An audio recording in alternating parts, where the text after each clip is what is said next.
সুপ্রিয় দর্শক, বিরতির পর আপনাদের সবাইকে আবারও আমন্ত্রণ কমিউনিটি ম্যাটার্সে। আজকে আমরা কথা বলছি very important topic, UK general election 2019। আমরা জানি যে 2.5 বছর আগে ইউকেতে জেনারেল ইলেকশন হয়েছিল এবং সেই জেনারেল ইলেকশন অনুযায়ী ইলেকশন আবার হওয়ার কথা 2022-তে, but because of Brexit and other political turmoil, here we are 12ই ডিসেম্বর আবার ইলেকশন হবে ইউকেতে। কে কোন রাজনৈতিক দল এই ইউকে পার্লামেন্ট গঠন করতে যাচ্ছে, গভর্নমেন্ট গঠন করতে যাচ্ছে, তা নিয়ে আজকে আমরা কথা বলছিলাম এবং আমাদের কমিউনিটির উপর কি ইম্প্যাক্ট, ব্রেক্সিট, এনএচএস, আদার আসপেক্ট, ইকোনমি, এডুকেশন, এইগুলোর ইম্প্যাক্ট কি ব্রিটিশ বাংলাদেশি কমিউনিটির উপর, তা নিয়ে আমরা কথা বলছিলাম। আমার প্যানেলিস্টদের সাথে আপনাদেরকে পরিচয় করে দেব। আমার হাতের বাম পাশে উপস্থিত আছেন ইনভেস্টমেন্ট ব্যাংকার জনাব শামিক ঘোষ, ধন্যবাদ আপনাকে আমাদের সাথে জয়েন করার জন্য। মাঝে আছেন জনাব Dinar Hossain, adviser young people services, তার ধন্যবাদ আপনাকে আমাদের সাথে জয়েন করার জন্য। এবং আমার হাতের সবচেয়ে কাছে আছেন আমার সবচেয়ে কাছে আছেন জনাব মোহাম্মদ আব্দুল ওদুদ, registry services, royal college of arts. আপনাদের তিনজনকে আবারও ধন্যবাদ আমাদের সাথে জয়েন করার জন্য। সুপ্রিয় দর্শক, আমরা কথা বলছি ইউকে জেনারেল ইলেকশন নিয়ে। আপনাদের যদি কোনো অভিমত থাকে, কোনো প্রশ্ন থাকে, আপনারা আমাদের ফেসবুকে কমেন্ট করতে পারবেন। ফেসবুক লাইভে জানেন এই অনুষ্ঠান যাচ্ছে কমিউনিটি ম্যাটার্সে, সেখানে কমেন্ট করতে পারবেন। আমরা চেষ্টা করব আপনাদের কনসার্নগুলো অ্যাড্রেস করার জন্য। আপনারা যদি মনে করেন আমাদের প্যানেলিস্টদের সাথে সরাসরি ফোনে কথা বলতে পারবেন, আমাদের স্ক্রিনের নিচে যে ফোন নাম্বার আছে তাতে ফোন করে আপনারা কথা বলতে পারবেন। তো জনাব Dinar Hossain, as promised, I am a man of word, I am coming back to you. আমরা বলছিলাম যে এনএচএস নিয়ে কথা হচ্ছিল, এডুকেশন সেক্টর নিয়ে কথা হচ্ছিল এবং আমরা কথা বলছিলাম যে ন্যাশনালাইজেশন, সকল সার্ভিসগুলো nationalisation, is it a good thing or bad thing? এখানে জনাব শামির ঘোষের একটা পয়েন্ট আমি চাই। উনি বলছিল যে ইউকের মতন এরকম স্ট্রং ইকোনমি যারা, অনেকেই কিন্তু পাবলিক সার্ভিসগুলো প্রাইভেটাইজ না, রেদার ওইগুলো গভর্নমেন্টই রান করে। বাট উনি বলছিল যে আমরা তো অলরেডি প্রাইভেটাইজড অনেকগুলো, এখানে আবার গোয়িং ব্যাক, এটার ইম্প্যাক্টটা কি, নক অন ইম্প্যাক্টটা উনি বলছিল। বাট আমরা কিন্তু জানি যে যখন এই থ্যাচারিজম বা রেগানিজম সারা ওয়ার্ল্ডে যখন ছড়িয়ে গিয়েছিল, এটার একটা মূল নীতি কিন্তু ওনারা বলছিল যে we are not going to discuss or we are not going to argue whether that is a good thing or a bad thing. ওনাদের কিন্তু মূল নীতি ছিল কি যে কনজিউমারের কাছে বেশি কন্ট্রোল থাকবে, government will take accountability and efficiency. Exactly. Government, most of the case scenario, government will take a very hands-off approach. They will let free market economy to roll. They will let public to decide. But দেখা গিয়েছে অনেক ক্ষেত্রে, জনাব শামির ঘোষও কিন্তু এটা point out করেছে, জনাব অদূতও এটা পয়েন্ট আউট করেছে যে অ্যাকচুয়ালি কন্ট্রোলটা কনজিউমার কাছে না থেকে যে সার্ভিস প্রোভাইডার তার কাছে অনেক সময় চলে গিয়েছে। তা আপনি যদি কিভাবে এটা মিটিগেট করা যায়, যে সকল সার্ভিস যদি আপনি আবার পাবলিক করেন, এটার যে একটা ইকোনমিক ইম্প্যাক্ট, এটা কিভাবে আপনি মিটিগেট করবেন? অনেক পেনশন ফান্ড কিন্তু এগুলোতে ইনভেস্ট করা আছে। যদি গভর্নমেন্ট ফোর্স করে যে না আজকে আমরা এটা ন্যাশনালাইজ করব, ওই সার্ভিস প্রোভাইডার যারা আছে তাদের শেয়ারটা যদি কম দামে কিনে, because government has the authority, তখন এটার কিন্তু ইম্প্যাক্ট ফেলবে। If you allow me to explain, I will give you a further details. I'm just going back প্রেক্ষাপট একটু দেখছি, আপনি বলতেছেন বাংলায় কথা বলার জন্য। আমি আপনাদের দর্শকের কথাতে বলবো, গুগলে সার্চ করা এই প্রোগ্রামের পরে এটাকে বলে নিউ পাবলিক ম্যানেজমেন্ট, এটা দেখার জন্য। এটা শুরু হয়েছে 1980 থেকে। এরপরে আমরা দেখলাম কি পাবলিক সার্ভিসের সিগনিফিক্যান্ট রিফর্ম হয়েছে, ইভলভমেন্ট হয়েছে। এরপরে আমরা দেখলাম যে ডিসমেন্টল করা হয়েছে পাওয়ার হোয়াইটহল থেকে। এরপরে দেখলাম আমরা যে ডিসেন্ট্রালাইজ করা হয়েছে। তারপর আমরা দেখলাম কি আমাদের পাবলিক অ্যাসেটস যেগুলো নিয়ে আপনি এখন কথা বলতেছেন, এগুলো কিন্তু পাবলিকের ছিল, এগুলো কিন্তু পাবলিকে ঠিক করছে, এগুলো কিন্তু প্রাইভেট কোম্পানি ঠিক করে নাই, এগুলো কিন্তু পাবলিকে বিল্ড করছে, এগুলো পাবলিকের property. So we mustn't forget that. So we run the country very well when it was belong to public. So after NPM introduction, it's been dismantled. Now we have seen public assets being given to private sector. But what happened as a disadvantage of that, 80% people actually lost out of it. And I will tell you how. The reason it's been lost out, because the share দেওয়া হয়েছে সবার কাছে। আমরা যারা middle class বা below middle class অথবা working class, আমাদের একটু টেম্পশন ছিল যে আমরা যদি শেয়ার কিনি আমরা হয়তো একটু পয়সা বানাবো, কিন্তু আমরা যখন শেয়ারের পয়সা একটু বাড়ছে আমরা তখন শেয়ারটা বিক্রি করছি, আমরা কিন্তু পয়সা বানাইছি। এতে লাভটা হয়েছে কার? আপনার লাভ হয়নি, আমার লাভ হয়নি। যে পয়সা দিয়ে আমরা বানাইছি এটা নিয়ে কিন্তু আমরা হোল্ড করতে পারিনি, কিন্তু আমাদের কেনার পরে আমরা করছি কি আমাদের পাবলিক অ্যাসেটটা আমরা মিনিমাল মানুষের মাধ্যমে আমরা দিয়ে দিছি এইটার জন্য করবেন এটা বলছে এই যে আমাদের ভাই ওয়াদুদ ভাই বলছে আমাদের ওয়াদুদ করবেন কিন্তু বলেনি মিডল সেক্টরের বিজনেসের কাছে স্মল বিজনেসের কর্পোরেট সেক্টরের কাছে ট্যাক্স বাড়ানোর জন্য ও বলতেছে যে we need to go after the tech companies they are the companies not having a registered account in this country, having an account in elsewhere. ভাই আমি আপনার যে জিনিসটা বলি যে আমি এখানে please let's just focus on this particular point যে সামির ঘোষ যেটা বলছিল যে কোনো কারণে যদি গভর্নমেন্ট আপনার কম দামে সেই শেয়ারটা কিনে because at the end of the day একটা লিমিটেড বাজেট তো আছে টাকা তো আপনি এটা এমন না যে আপনার গাছে আপনি নাড়া দিবেন টাকা পড়তে থাকবে এটা তো একটা বাজেট আছে আপনি ওই টাকাটা যদি কোনো কারণে মনে করেন গভর্নমেন্ট মনে করে যে না তাদের যে শেয়ারটা আছে এটা আমি কম দামে কিনবো তখন কিন্তু ব্রিটিশ জনগণের উপর প্রভাব ফেলবে from the economics point of view এটা কিভাবে it can only bring greater benefit if you can actually share the resources throughout the country instead of small cohort who are holding the shares whether it's utilities and so on so in the long run if you really want to benefit the wider society and the country as a whole that you only makes sense you nationalize public assets and the profit that you make in the long term you invest it back to the public service instead of going into few shareholders pocket and multimillionaires who don't have the account in this country so if I understood it correctly যে আপনি বলছিলেন যে short term কিছু impact পড়তে পারে but long term that benefit will be shared all benefit will be shared equally throughout the country which will result us and will give us a greater impact maybe a better climate investing in climate control in terms of investing in education economy my brother mentioned about the NHS and so on it will only give us that opportunity but at this moment we are not we've given our public assets we have been told just to let you know we have been told prior to the referendum that we will be saving 360 million pounds in the NHS now we are now told that the current administration having a secret conversation with the USA to give out 500 million pounds per week to the pharmaceutical company. How can that be justified? So আমার যে opinion এটাতে and this is what I mentioned earlier in the program I think এখানে একটা clear choice আছে দিনার ভাই যেটা বলেছেন যে there is short term pain for long term gain phone call আছে আমরা একটা ফোন কল নিই দেন কাম ব্যাক টু আসসালামু আলাইকুম কলার আপনার পরিচয় দিয়ে দয়া করে আপনার প্রশ্নটি করুন হ্যালো আসসালামু আলাইকুম ভালো আছেন আমার একটা কমপ্লেইন আছে আমরা তো বাংলা চ্যানেল যখন বুঝুন তখন ইংলিশ ভাষাতে বুঝতাম না জি আবার একটু বলেন বাংলাতে মাত্রাতে এত সহজ আমরা জাস্ট বাংলায় আমরা তো এই সেগমেন্টটা বাংলায় কথা বলছি ভাই বাংলায় কথা বলছি ভাই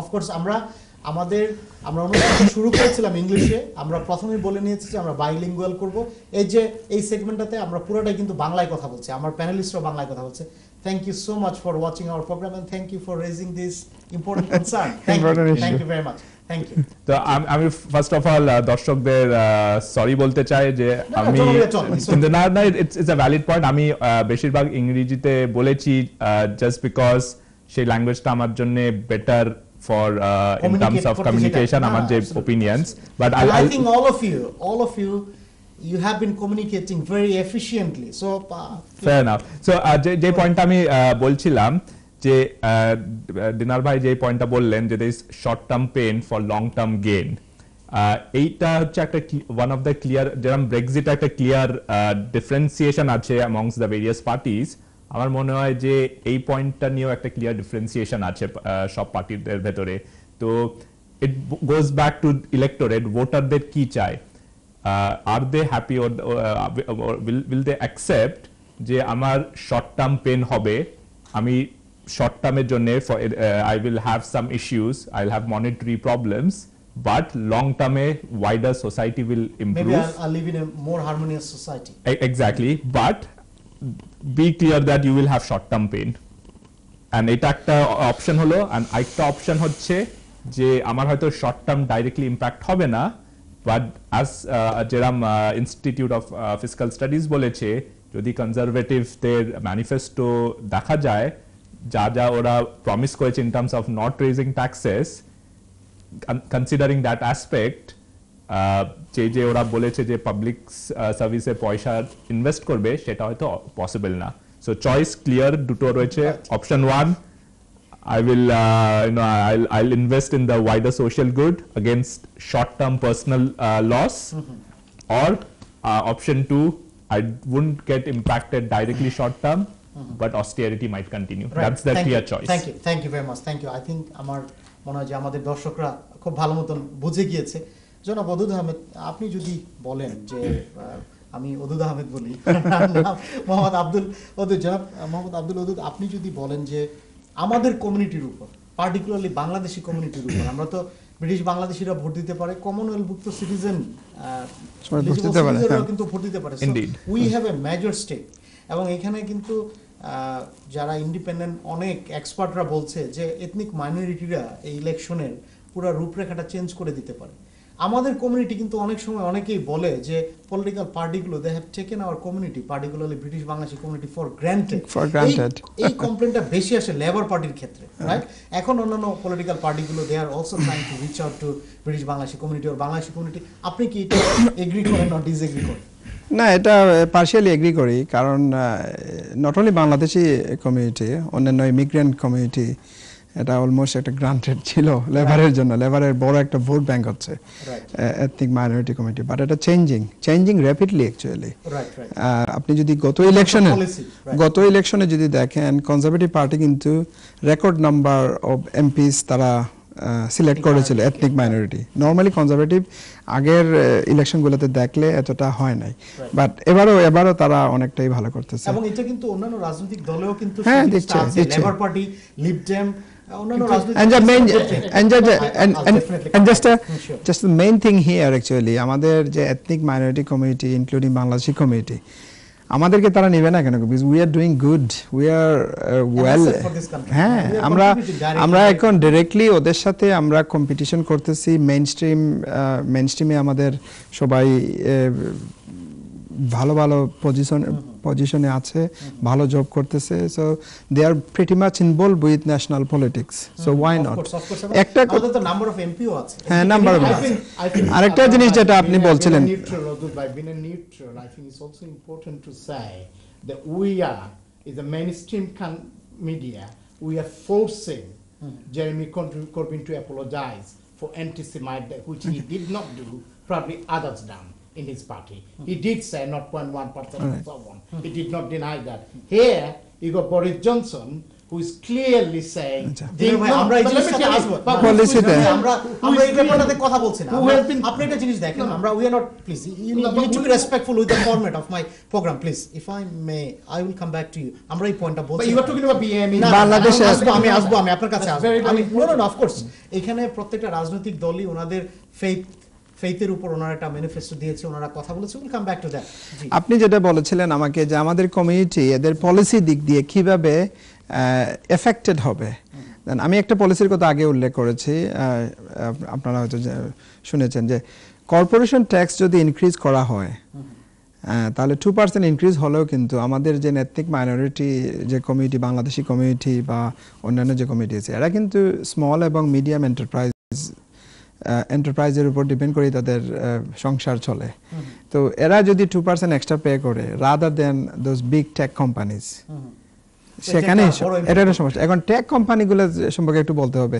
এগুলোকে রেগুলেট করতে হলে এটা ইউকে অ্যালোন পারবে না, it's need global, কারণ these companies are not registered in the UK, some of their headquarters based in other countries, sometimes too powerful. আমি আপনাকে খুব স্পেসিফিক, আমাদের প্রশ্ন খুব সংক্ষিপ্ত, আমি ওই ব্যাপারে যাচ্ছি না, ইসলামোফোবিয়া, অ্যান্টি সেমাইটিজম ওইখানে যাচ্ছি না। আপনি একটা পয়েন্ট যদি আমাদেরকে কাইন্ডলি বলতেন, সেটা হচ্ছে যে ব্রিটেনের যে ইন্টারন্যাশনাল যে একটা position in terms of Britain was the founding member of NATO. তারপরে আমরা জানি যে অনেক ক্ষেত্রে climate change, women empowerment, democracy, অনেক ক্ষেত্রে কিন্তু ব্রিটেন, প্রত্যেকটা রাজনৈতিক দল, we have to give credit to all political parties, Liberal Democrat, Green Party, Labour Party, Conservative Party, other parties as well, SNP, Plaid ক্যাম্পে, তারা কিন্তু they played a role in it. আপনার কি মনে হয় যে এই যে আমরা we are too focusing on domestic issue এবং ব্রিটেনের এটা ইন্টারন্যাশনাল যে একটা স্ট্যান্ডিং এটাকে দুর্বল করছে, ইমেজকে দুর্বল করছে, কি মনে করেন?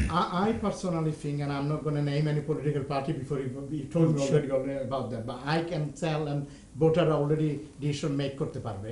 There is only one political party very clearly. I'm not talking about naming. ভাই আমি আপনাকে ইন জেনারেল বলছি, আপনি একজন ব্রিটিশ সিটিজেন হিসেবে এই যে ব্রিটেনের পলিটিশিয়ান, আমি কোনো একটা আমি এখানে আই এম নট আস্কিং যে কার কি পলিটিক্যাল স্ট্যান্ড কি, আমি বলছি আপনি এজ এ ব্রিটিশ সিটিজেন বা 21st century conscious global citizen, Britain কি টু বিজি তাদের নিজেদের ডোমেস্টিক ইস্যু নিয়ে, যেখানে Britain could play vital role in international field, এটা আপনি কি মনে করেন না যে কোনো এটা ইম্প্যাক্টেড হচ্ছে? এইসব ডোমেস্টিক ইস্যু কারণে একটু ইম্প্যাক্ট হচ্ছে, তার কারণ হচ্ছে যে আমাদের রেফারেন্ডামের পরে আমরা একটু অন্যদিকে ডাইভার্ট হয়েছি, যেটা আমাদের ইউরোপিয়ান থেকে in or out or deal or no deal, এটা নিয়ে আমরা 3 বছর অনেক সময় এটা তো সিগনিফিকেন্ট একটা time, of course, but what happens as a result আমরা গ্লোবাল পলিটিক্স থেকে আমরা একটু দূরে সরে গেছি। এবং এটা কি and this is why I embrace and I believe the all political party need to be observant, need to be fully aware the consequence that we are having at this moment in relation to the climate, of course, and global warming and so on. I genuinely believe Great Britain, not only in terms of climate issues, they can only play a vital role in terms of preserving human rights and also making sure, embracing all the Commonwealth country you hinted before, Bangladesh and so on. I want to see British government has been very proactive in terms of embracing. এবং আপনি বলছেন যে এটা একটা প্রভাব ফেলছে। Thank you so much. Thank you জনাব স্বামী ঘোষ, আপনি যদি বলতেন, আমরা ক্লাইমেট চেঞ্জ আমরা জানি এটা ভেরি ইম্পর্টেন্ট টপিক এবং প্রত্যেকটা রাজনৈতিক দল শুধু ইউকেতে না, এখন যে কোনো বড় ইলেকশন হয় important কান্ট্রিগুলোতে, they start talking about climate change. Climate change has taken a very important central role in the decision making for the voters. Yes. Climate change ব্যাপার আমরা জানি, আমরা ইন্টারন্যাশনাল সিকিউরিটি ইস্যুর কথা জানি, বাট ব্রিটেন তো divided. এই যে দেখেন এজ গ্রুপের মাঝে একটা ডিভিশন, সবার মাঝে একটা division, how we can mitigate, how political parties can work together to mitigate the differences in Britain and then can focus on important international issue like democracy, rule of law, human rights, climate change and other important issue. আপনার সময় 10 সেকেন্ডে বলতে হবে। 10 সেকেন্ডে if I had known the answer, I think I would have been standing for the prime ministership instead of Boris Johnson and Jeremy Corbyn. Thank you. But I think you're right, and যেটা হচ্ছে হয়তো যে world over যদি দেখা যায়, there is a lot of nationalism and it probably goes back to the financial crisis. Post the financial crisis, a lot of people have faced monetary issues which impact them. আপনার যদি রাত্রিরে খাবার পয়সা না থাকে, climate change, democracy in another country, etc. becomes secondary. Primary becomes আমি আমার বাচ্চাকে কিরকম ভাবে খাওয়াবো। Thank you very much. আপনি 5 second. I hope whoever become the government on 30th of December, Thank you together. Thank you very much. জনাব Badrul Ahmed 5 second, এই ডিফারেন্সটা কিভাবে? এই তো মেজর পলিটিক্যাল পার্টিজ বা সব political parties they have to work together, plus আপনি যদি বলেন যে ব্রিটেনের যে গ্লোবাল রুল যেটা, এটা আপ সামটাইম ডাউন হয়, but obviously I think after the Brexit this will be sorted. Thank you very much. আপনাদের তিনজনকে অনেক ধন্যবাদ আজকে আমাদের সাথে জয়েন করার জন্য। Thank you for your very important and very informative contribution. We look forward to see you once again. Thank you very much. সুপ্রিয় দর্শক, আজকে কমিউনিটি ম্যাটার্সে আমরা কথা বলছিলাম খুব গুরুত্বপূর্ণ একটা টপিক, 12ই ডিসেম্বর যে ইলেকশন হতে যাচ্ছে, ইউকে জেনারেল ইলেকশন 2019, এই টপিকে কথা হচ্ছিল। আপনাদের সাথে আবারও দেখা হবে, সেই পর্যন্ত আপনারা ভালো থাকুন, সুস্থ থাকুন। Thank you and take care.